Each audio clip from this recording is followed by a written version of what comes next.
ఆయన చేసిన దేవుని సేవ, బోధనలు, త్యాగం, విశ్వాసం, సాహుతోపేతమైన చర్చలు, మహాజ్ఞానయుక్తమైన సందేశాలు, విమర్శకుల విపరీత ధోరణులు ఎండగట్టి విజ్ఞాన విఖ్యాతలను, పండితులను కూడా ఆశ్చర్యానికి గురిచేసి పామరులకు అర్థమయ్యే రీతిలో ప్రబోధించిన ప్రావీణ్యత గల ప్రవీణ్ గారు, పాస్టర్ ప్రవీణ్ పగడాల గారు భౌతికంగా మన మధ్య లేకపోయినా ఆయన బోధించిన బోధ, ఆయన చూపించిన తెగువ విశ్వవ్యాప్తంగా క్రైస్తవ సమాజ హృదయాల్లో, క్రైస్తవ బిడ్డల హృదయాల్లో చిరస్థాయిగా ఎప్పుడూ నిలిచే ఉంటాయి. మనమంతా మనస్ఫూర్తిగా ఆయన కొరకు అలాంటి మహోన్నత వ్యక్తిని మరొకరిని దేవుడు మన పక్షంగా, క్రైస్తవ పక్షంగా దేవుడు మనకు ప్రసాదించాలని ప్రవీణ్ గారు కుటుంబం కొరకును అలాగే క్రైస్తవ సంఘం కొరకును ప్రార్థించమనవి అని చెప్పి మన ప్రియులు మార్టిన్ గారు వాట్సాప్ మెసేజ్ పెట్టారు. నిజంగా ప్రవీణ్ గారు ఆ పేరులోనే ఉంది ప్రావీణ్యుడు. అన్ని విషయాల్లో, గ్రంథాల్లో చాలా ప్రావీణ్యత కలిగిన వాడు. ఆయన డిబేట్లో కూర్చుంటే ఈ భాస్కర్ రాజు అని హైందవ మతోన్మాదులకి దడొచ్చేసింది. ఏం చెప్తాడో, ఏం మాట్లాడాలో తెలియక ఒక్కొక్కసారి ఉడుకుమొత్తానికి వచ్చేసేవారు ఆయన మీదకి.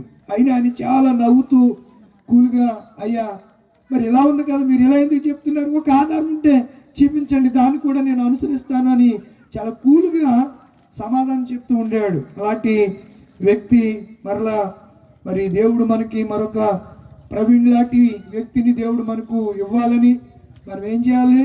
ప్రార్థన చేయాలి. మీరు సుప్రీంకోర్టు ఈరోజు ఈ బీజేపీ గవర్నమెంట్ సుప్రీంకోర్టు జడ్జెస్ని కూడా వాళ్ళు గుప్పిట్లో పెట్టుకుని వాళ్ళు ఎలా ఆడమంటే అలా ఆడుతున్నారన్నమాట. అందుచేతనే క్రైస్తవ్యానికి వ్యతిరేకంగా ఈరోజు తీర్పు వచ్చింది. దీనికి రిటిఫికేషన్కి వెళ్తారు. తప్పనిసరిగా క్రైస్తవ మేధావులంతా ఏకతాటి మీదకి వస్తున్నారు.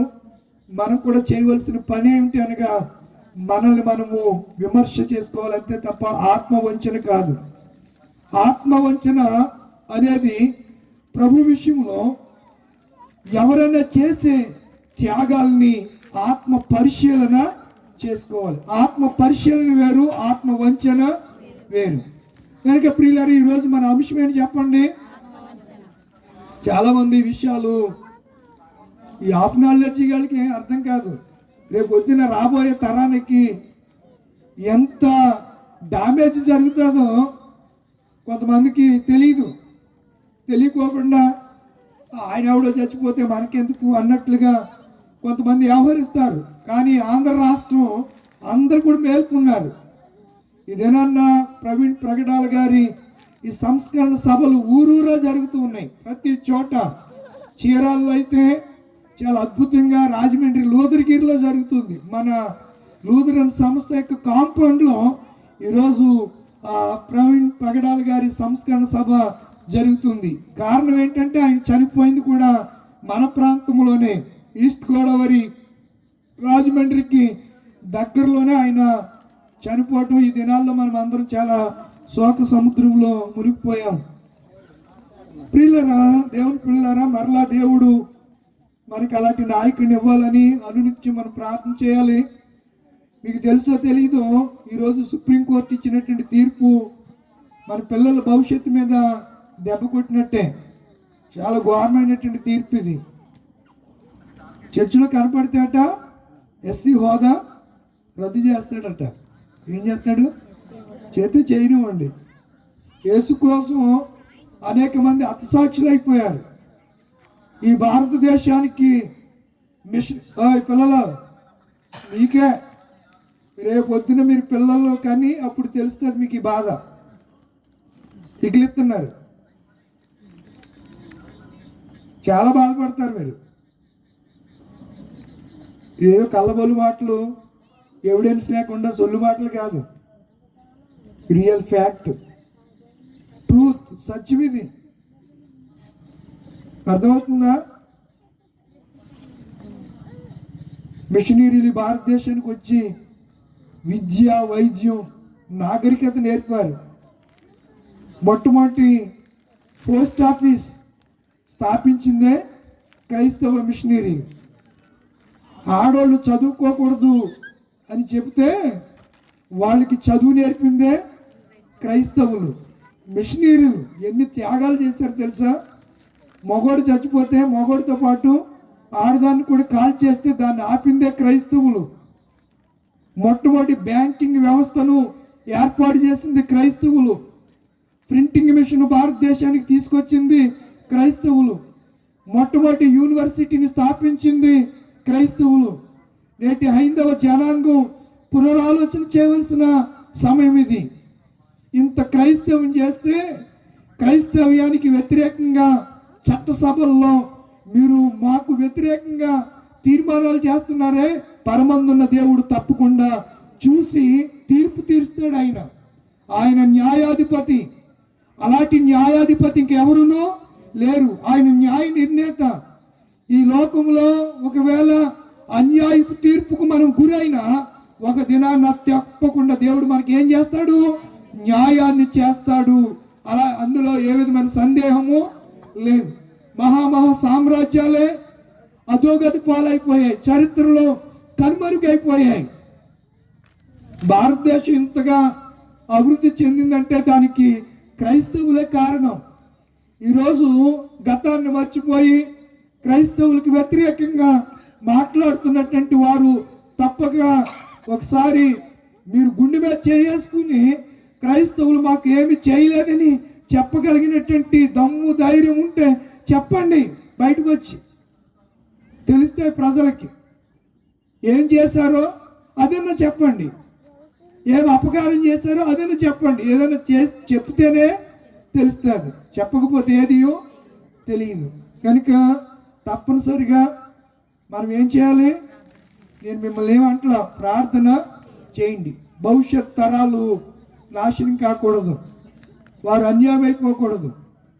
చాలా రిజర్వేషను తీసేసిన మన మీద ఉన్న వివక్ష మాత్రం పోదు. మన అంటరాని వాళ్ళుగానే చూస్తారు.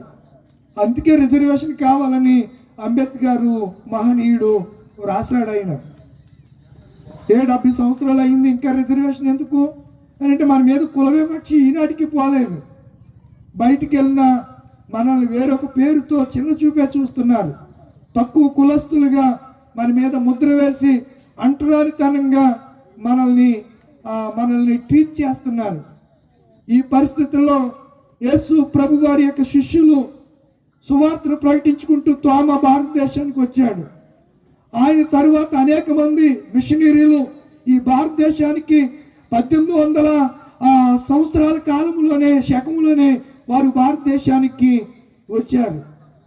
అలాంటి క్రైస్తవ్యాన్ని గురించి ఈ దినాన్న చాలామంది తెలియక, కనీసం కొంతమంది పాస్టర్ గారు కూడా దీని గురించి సరైన అవగాహన లేక మన పోరాటం ఆత్మ సంబంధమైంది అని అంటున్నారు. యేసు ప్రభు ఏమన్నారు? మనం పోరాడున్నది ఎవరితో? దురాత్మల సైన్యముతో, లోకమందు ఉన్నటువంటి దుష్టులతో మనము పోరాడుతున్నాం. లోకములో దుష్టులతో మనం పోరాడుతున్నాం. దుష్ట శాసనాలు, దుష్ట ఆలోచనలు, దుష్ట తలంపులు కలిగినటువంటి నాయకులు మనల్ని ఏలుతూ ఉన్నారు. ఎలక్షన్ టైంలో వచ్చి ఒక ఆయన అంటాడు, నేను క్రైస్తవుని బాప్తిసం తీసుకున్నాను అంటాడు. ఇప్పుడు క్రైస్తవులకి ఇంత అన్యాయం జరుగుతుంటే ఒక్కడు కూడా నోరు తెరిచి మాట్లాడినటువంటి స్టేట్మెంట్ ఇచ్చినవాడు ఒక్క రాజకీయ నాయకుడు అంటే ఒక్క రాజకీయ నాయకుడు లేడు. ఇంత అన్యాయానికి ఈ సమాజం గురవుతుంటే, ఈ కమ్యూనిటీ గురవుతుంటే ఒక్కడు కూడా మాట్లాడని పరిస్థితుల్లో మనకు ఒక ఆయన ఉన్నాడు. ఆయన సన్నిధిలో మనం ఏం చేయాలి? మొరపెట్టాలి. నెహెమ్యా, ఎజ్రాలు యెరూషలేము కొరకు ఏం చేశారు? మొరపెట్టారు. రాజశాసనం కోరేషు కాలంలో, అషరోషు, కోరేషు ఈ రాజుల కాలంలో యూదులకి అన్యాయం అని తీర్పిస్తే ఎస్తేరు వాళ్ళందరూ ఏం చేశారు? ప్రార్థన చేశారు. శాసనాలు ఏమైపోయాయి? రాజుల యొక్క మనసే మారిపోయింది. తలక్రిందులు చేయగలిగిన శాసనాలని రద్దుపరచగలిగిన శక్తి కేవలము ప్రార్థనకు ఉంది. ఆ ప్రార్థన చేస్తే దేవుడు కార్యము చేస్తాడు. ఇందులో ఏ విధమైన సందేహం లేదండి. విశ్వసించండి నా ప్రియమైన దేవుని పిల్లలారా. దేవునికే మహిమ కలుగును గాక. మంచిది. ఈరోజు మన ధ్యానాంశం ఏంటి చెప్పండి? ఆత్మ వంచన. ఆత్మ వంచన. కొన్ని మాటలు మీకు నేను జ్ఞాపకం చేయ ఇష్టపడుతున్నాను.